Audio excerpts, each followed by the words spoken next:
Exercise number 3 B part. Construct an arc of radius 12 mm touching two straight line at right angle to each other. So ஒரு ஆர்க்கு 12 mm ரேடியஸில் வரையணும்.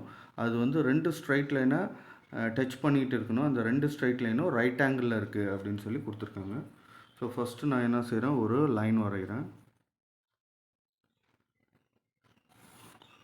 இந்த லைனுக்கு அளவு கிடையாது, சும்மா ரஃபாக வரைஞ்சிக்கலாம். அதே போல் இன்னொன்று லைன் வரையணும். அது வந்து 90 டிகிரியில் இருக்க மாதிரி பார்த்துங்க. ஏன்னா ரைட் ஆங்கிள் அப்படின்னு சொல்லி கொடுத்துருக்கிறதுனால நம்ம 90 டிகிரியில் நம்ம வரைகிறோம்.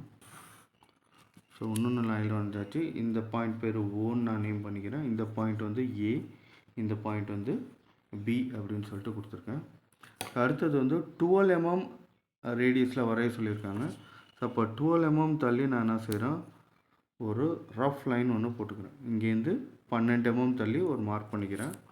அதே போல் இந்த சைடும் வந்து 12 mmக்கு இங்கேருந்து ஓலேருந்து 12 mmக்கு நான் லைன் மார்க் பண்ணியிருக்கேன்.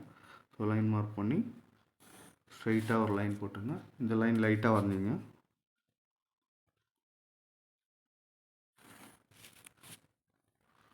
ஸோ இப்போ இந்த ரெண்டு லைனும் பேரலாக இருக்குது, இந்த ரெண்டு லைனும் பேரலாக இருக்குது. ஸோ நெக்ஸ்ட்டு இந்த பாயிண்ட் மீட் பண்ணுற இடத்துல உங்கள் காம்பஸை வச்சுக்கிட்டு ஒரு ஆர்க் ஒன்று வரைய வேண்டியதுதான்.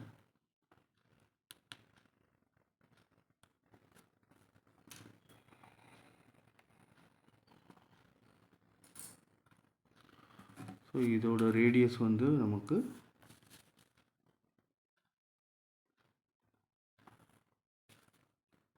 R12 அப்படின்னு சொல்லிட்டு நேம் பண்ணுங்க.